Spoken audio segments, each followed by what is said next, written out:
Good morning, students. Today we will discuss about the rest of the topic. Initially we completed the two topics. One is the anterior cranial fossa and the middle cranial fossa, and today our class is related to the posterior cranial fossa. In the posterior cranial fossa, first we discuss about the boundaries, then next is the floor. So these are the parts of the posterior cranial fossa. First, the boundaries.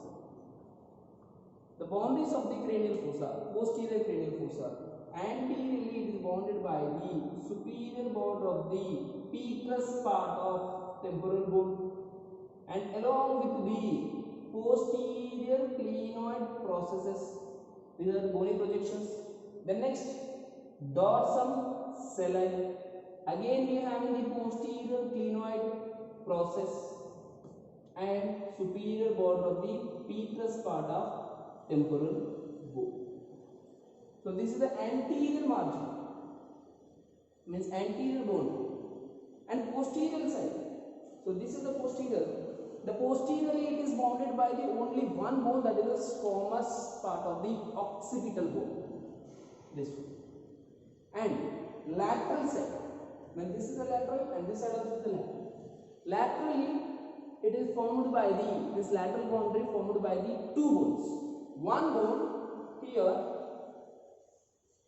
that is the masted angle of the parietal bone, and second, this is the part name is called as a masted angle of the temporal bone. Already we are seeing in the norma basalis, there is a process is present. This is the masted process. Same this process is present in the interior of the skull here. So that's why the lateral boundary formed by the two bones.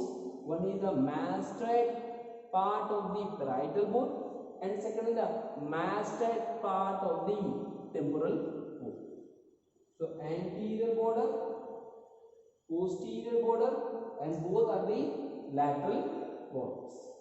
Now the floor is formed. So this is the entire part is the floor. The floor is formed by the sloping surface. This sloping surface formed by the two bones. One is the basisphenoid and basioccipital. The upper part is the basisphenoid and the lower part is the basioccipital. One. And second is the posterior surface of the petrous part of temporal bone. Anterior surface in the middle cranial fossa and the posterior surface in the posterior cranial fossa. Posterior surface of the petrous part of temporal bone. Then next, masted angle of the parietal, same, and masted angle of the temporal. Along with this is the area, complete area we called as a occipital bone, squamous part of the occipital bone. Means all these bones are involved in the formation of the floor of the posterior cranial fossa. Again and repeat it about the floor. The floor is formed by the first is the basisphenoid, basioccipital, posterior surface of the petrous part of temporal bone, and masted part of the parietal and masted part of the temporal bone, and along with the squamous part of the occipital bone. So this is about the floor of the posterior cranial fossa. Let's talk about the clavius. So what is this clavius? Here we are seeing the sloping surface anteriorly to the foramen magnum. Behind the body of the sphenoid, we have only one sloping surface is present, situated. This sloping surface name is called the clavius. This sloping surface formed by the two bones. Upper part formed by the basisphenoid and the lower part is formed by the basioccipital. And here one artery is related. The artery name is the vertebral artery. Above the artery, here in this place, the part of the brain is related, that is the brain stem. The brain stem also related in the sloping surface. Means deep is the artery and superficial is the brain stem. Only in the upper part. Completely lower part, means in the occipital bone, three structures are related here. 1, 2, 3. The first one is name is called as a membrana tectoria, and second is the cruciate ligament, and third is the apical ligament. So this is the first, second, third. One is the membrane, that is the membrana tectoria, and second is the ligament, cruciate ligament, and the third one is the apical ligament. This is attached to the lower part of the clivus. Next, come to about the what is this bone? This bone is called as a pecus part of the temporal bone, and this is the clivus. In between, in this place and here, small fissure is present. That fissure name is called as the petro-occipital fissure. This is the petrous part, and this is the occipital. So in between we have the fissure is present. That fissure name is called petro-occipital fissure. In this petro-occipital fissure, one sinus is located. That is called the inferior petrosal sinus. The next is the foramina magnum. The largest foramina is present in the posterior posterior cranial fossa. That is the foramina magnum. Already we have discussed this foramina magnum in the norma basalis, but still again I will repeat this foramina magnum here. This foramina magnum having the boundaries anteriorly arch and posterior side is one arch, and two are the lateral side. So in the anterior side, one membrane is attached. That membrane extending from the first vertebra, that is called atlas. Atlas to the here, one membrane is extended, that is called anterior atlanto-occipital membrane. Atlas to the occipital, anterior atlanto-occipital membrane, and posterior side, posterior atlanto-occipital membrane. Either side, and both sides, the margins, we have the attachment of the alar ligament. Anterior margin is the anterior atlanto-occipital membrane, posterior is the posterior atlanto-occipital membrane, and either side is having the alar ligaments. So these two membranes are extending from the first vertebra to the foramina magnum, and these two are the extending from the second vertebra to the foramina magnum. Now this foramina magnum, again it is divided into the anterior part and the posterior part. See, one demarcation here. So what are structures are passing through the anterior? In above, three ligaments are present. First is called a membrana tectoria. Now the membrana tectoria from here to it entering into the anterior part. So this is the membrana tectoria. And what is the next ligament? Cruciate ligament. Now it is entering into the second place. And last is called a apical ligament. It entering into the first place. Here is the MCA, but here is the ACM. So these are just shifting. First is the membrane tectoria shifting to third place. Cruciate ligament here also second place, and in this also second place. And first is the here third place. Apical ligament here is the first place. So these three structures are passing through the anterior part of the foramina magnum. Come to about the posterior part. In the posterior part, the main content is the medulla oblongata, brainstem. So medulla oblongata means this brainstem is covered by the meninges. Now see, it is a meninges. So anteriorly to the meninges, one artery supplies. That is called a anterior spinal artery. And posterior side is the posterior spinal arteries. Again, here is the one ligament. There is a lateral ligament. Is attached in this place. Above the lateral ligament, we are having the artery. That artery name is called the vertebral artery. And below the ligament, we are having the nerve that is called as a spinal root of the accessory nerve. Finally, one last point is that this vertebral artery is surrounding by the sympathetic plexus. So these structures are passing through the posterior part of the foramina magnum. Again I repeat it about the foramina magnum posterior part. Totally 7 structures are passes here. First is the medulla oblongata, and second is the meninges, and third is the anterior spinal artery, and fourth is the posterior spinal arteries, and fifth is the spinal root of the accessory nerve, sixth with the vertebral artery, and seventh is the sympathetic plexus around the vertebral artery. So these structures are passing through the posterior part of the foramina magnum. Last we have the internal occipital protuberance. We have seen already here the external occipital protuberance is present. Exactly opposite to the external occipital protuberance, in the inner side we have the bony prominence. That prominence name is called as the internal occipital protuberance. So 3 dura mater folds. One is called as a falx cerebri, and second one from here to tentorial cerebelli, and third one is the falx cerebelli. Those 3 dura maters are attached in this place. That is the internal occipital protuberance. Either side of the internal occipital protuberance, it shows the groove. This groove name is called as transverse sulcus.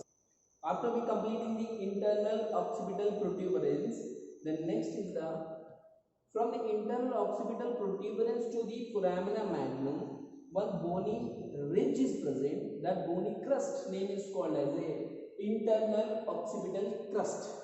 So in this internal occipital crust, I already explained, from here to internal occipital protuberance, falx cerebri is attached. From there to the dorsum celli, we have the tentorial cerebelli is attached. From next is the falx cerebelli is attached from the internal occipital protuberance to the foramina magnum through the internal occipital crust.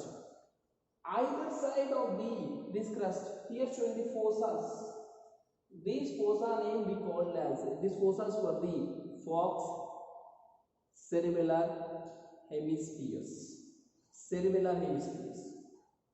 The next is the Wernian fossa. The lower end of the internal occipital crust on the margins of the foramina magnum, in the midline, we are having the one fossa, small fossa. When you palpate that area, then only it is visible. That is called as the Wernian fossa. On the Wernian fossa, inferior vermis of the cerebellar hemispheres. The next is the transverse sulcus. From the internal occipital protuberance to the lateral side, 2 grooves are extended. These are called as a transverse sulcus. This transverse sulcus has continuation as a sigmoid sulcus.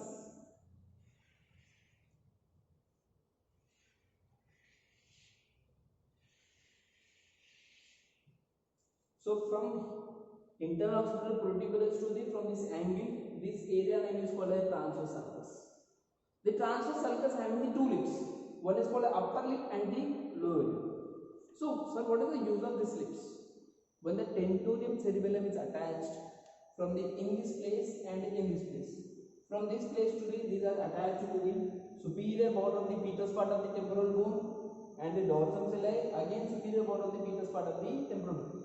They both are the starting from in this place. Again, they both are the closed in this place. Means like these are the here is open and they both are the here is the closed attached to the here. Here it forms this sinus. That sinus name is called transverse sinus. In the sulcus, the left sulcus is the narrow, then the right one. Right one is the broad. So this is about our transverse sulcus. I will explain again. Transverse sulcus is extending from the occipital protuberance to the sigmoid sulcus. Okay, and it will have the two lips. One is the upper lip and second is the lower lip. These margins will have the attachment of the tentorium cerebelli. So these are the two are the tentorium cerebelli. These both are attached and closed, and the closed area is attached to the closed tentorium cerebelli is attached to the superior part of the petus part of the temporal bone. Dorsum celli again superior part of the petus part of the temporal. When it is closed here, it forms a one space, that is a sinus. That sinus name is called a transverse sinus. And the left one is the narrow one and right one is the broad one. Come to about the next topic. Next point is called a sigmoid sulcus. The continuation of the transverse sulcus in the masted part of the temporal bone. That sulcus name is called as a sigmoid sulcus. The sigmoid sulcus finally end with the one foramina. That foramina name is called as a jugular foramina. In this sulcus again we have the sinus. That sinus name is called as sigmoid sinus. The sigmoid sinus entering into the here in the jugular foramina. There is a jugular fossa is present. On the jugular fossa, jugular bulb is there. The jugular bulb is continuation in the downward direction as a internal jugular vein. This is about the sigmoid sulcus. Next is the jugular foramina. So this is the jugular foramina and this is jugular foramina. The jugular foramina is called an introitious foramina. Where it is located? It is located just below the parieto-petro-occipital fissure. Petus part of the temporal bone and the occipital bone. In between the other fissure, that is petro-occipital fissure. Lower end of the petro-occipital fissure, we have the one foramina, that is the introitious foramina. The name is called as a jugular foramina. The jugular foramina divided into the medial, intermediate, lateral, or anterior, middle, and the posterior. In the middle part, three nerves are passes: 9th, 10th, and the 11th. In the anterior part, here is a petro-occipital fissure present. In this fissure is a sinus, inferior petrosal sinus. This inferior petrosal sinus is entering into the here along with the one artery. That artery name is called the ascending pharyngeal artery. They both are the passing through the anterior part. Again I repeat it. Here is the inferior petrosal sinus and the ascending pharyngeal artery. The posterior part, already we have the sigmoid sulcus. So sigmoid sinus passes here along with one artery. The artery name is called as the occipital artery. So these are the structures passing through the jugular foramina. The next is the jugular tubercle. This is the foramina magnum, and this area is called as the clivus.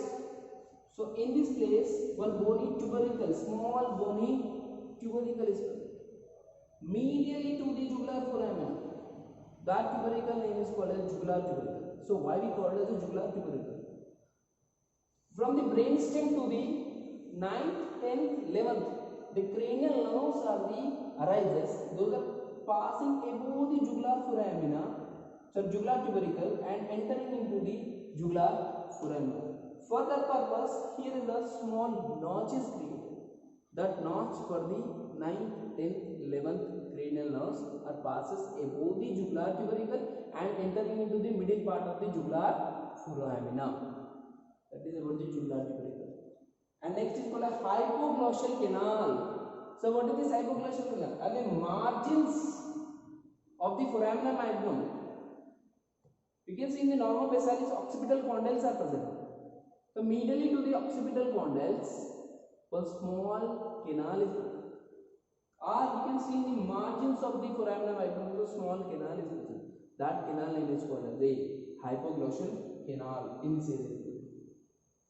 In this hypoglossal canal, hypoglossal nerve is passes along with the ascending pharyngeal artery and the emissary vein artery passes through the hypoglossal canal. Already we have discussed at the time of the norma basalis also.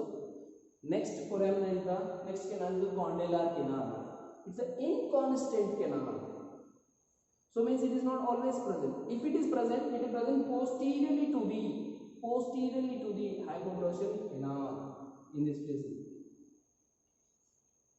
So in this canal, if it is present, then emissary vein is passes. This is the internal acoustic meatus. When we see the external side, here the opening is called the external acoustic meatus. Same way, in the posterior surface of the petrous part of temporal bone, we are having the one opening, the pore, that we call as an internal acoustic meatus. The length of the internal acoustic meatus is 1 centimeter. Here, few structures are passes. Those are the facial nerve and vestibulocochlear nerve and labyrinthine vessels. These three structures are passing through the internal acoustic meatus. We can observe here in the internal acoustic meatus the lateral wall. This is the lateral side. In the lateral wall, one thin bony plate. The thin bony plate name we call as a fundus of the internal acoustic meatus. You can enlarge the fundus here. See, this is the fundus. In this fundus, we are enlarging here. In this thin bony plate, one transverse ridge is divided the plate into the upper part and the lower part. Again, this upper part, one vertical ridge is divided into the anterior part and the posterior part. This vertical ridge, we are saying this is a vertical ridge. The vertical ridge name is called a Bill's bar. So here in the anterior part, one canal is located. That canal name is called as a facial canal. I have already said here, in this internal acoustic meatus, three structures are passes: facial nerve, vestibulocochlear nerve, and the labyrinthine vessels. First is the facial nerve. So this canal name is called as a facial canal. In this facial canal, facial nerve is passes, and behind that posterior part, small opening is there. This opening's name is called as superior vestibular area. The vestibular nerve, which is the vestibular nerve, fibers are passing through this foraminus. That's why the area name is called superior vestibular area. And below part, means below the transverse ridge, again we are seeing the two areas. One is called as a tractus spiralis foraminus. Tractus spiralis foraminus, or we call it as a cochlear area. In this one, vestibulocochlear, the cochlear part is passing through this small foraminus. And behind that, again we have this one more area. That area name is called as inferior vestibular area. So vestibular, which are the vestibular fibers, or rest of the vestibular fibers are passing through this area. And behind that, again one foramina is present here. That are named foramina singularis.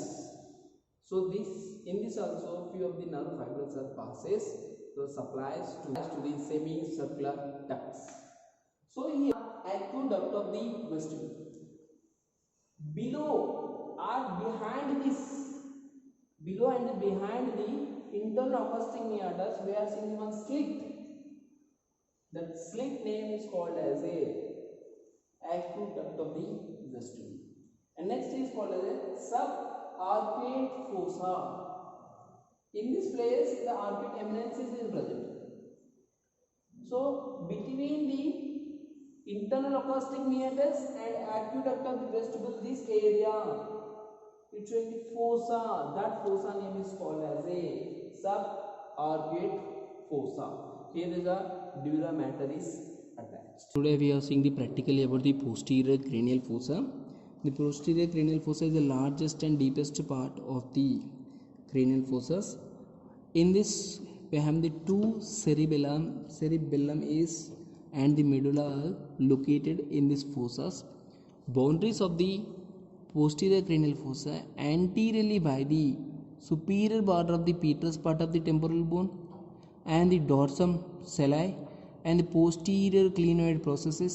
Again here is the posterior clinoid processes, superior border of the petrous part of temporal bone, anterior boundary, and posteriorly by the squamous part of the temporal bone, and either side boundaries. They say the bone name is called as a masted angle of the parietal bone and a masted angle of the temporal bone. So these are the boundaries of the posterior cranial fossa. And floor is formed by the upper part is called as basis sphenoid and lower part is called as basi occipital, along with the posterior surface of the petrous part of temporal bone and masted part of the temporal bone, and along with the posterior inferior part of the parietal bone and squamous part of the occipital bone. So this is completely forms the floor of the posterior cranial fossa. Now clivus.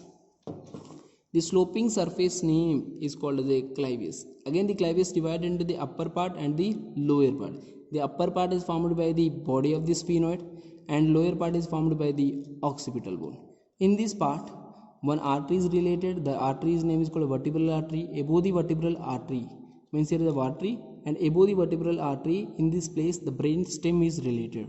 And the lower part, three ligaments. See 1, 2, 3. The first one is called a membranotectoria, second one is called a cruciate ligament, and third one is called as a apical ligament. These are attached in the lower part. Next is this is the petrous part and this is the occipital bone. So here one fissure, see.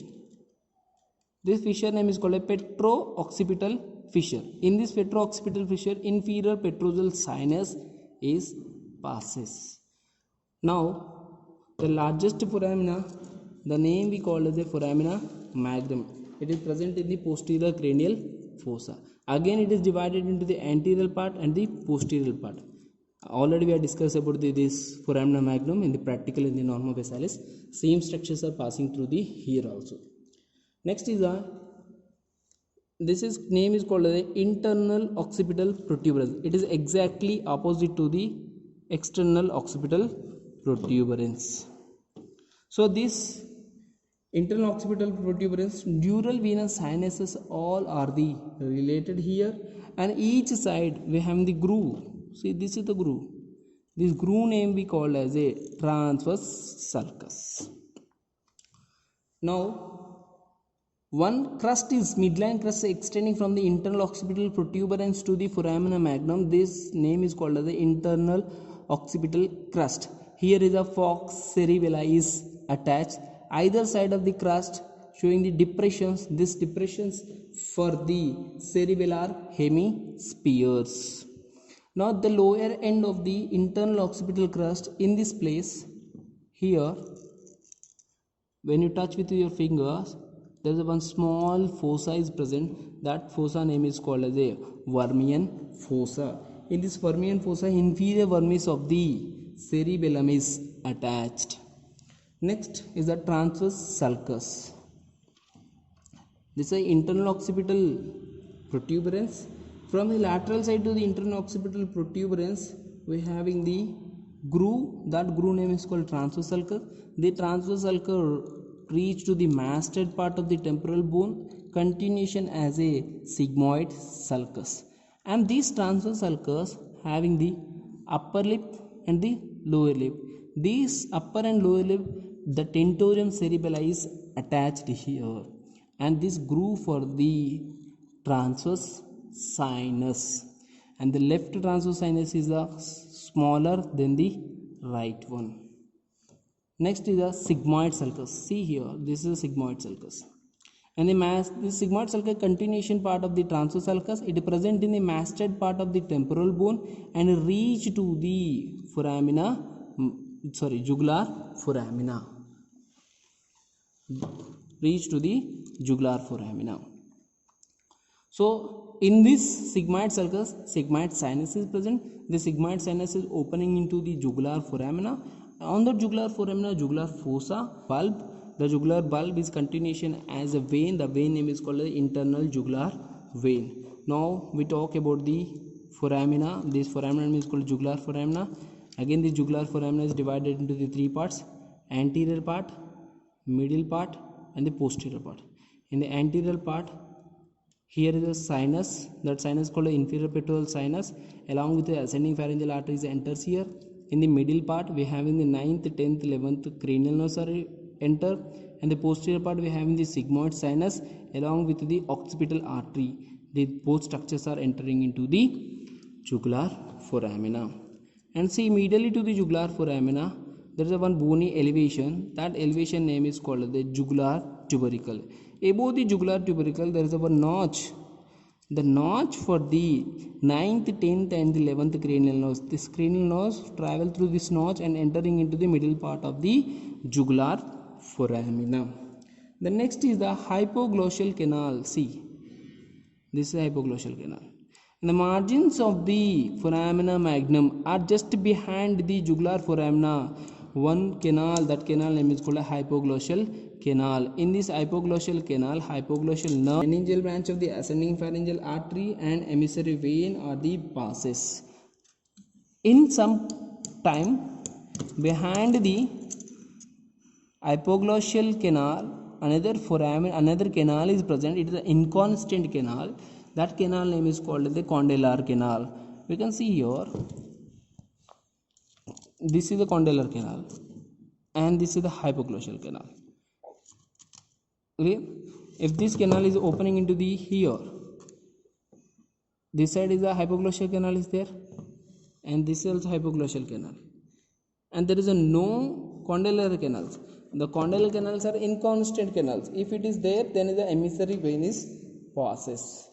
Lastly, we having the opening name is called as the internal acoustic meatus. See, the internal acoustic meatus is the present in the posterior surface of the preterus part of the temporal bone, and in this one is the facial nerve, and along with vestibulocochlear nerve and labyrinthine vessels are passed.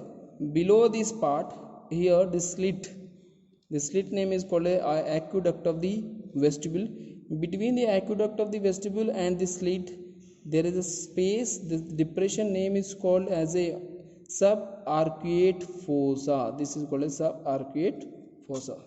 So we completed all three cranial fossas: anterior, middle and the posterior cranial fossas, and read properly. Having any doubt, ask me in my WhatsApp number. Thank you so much.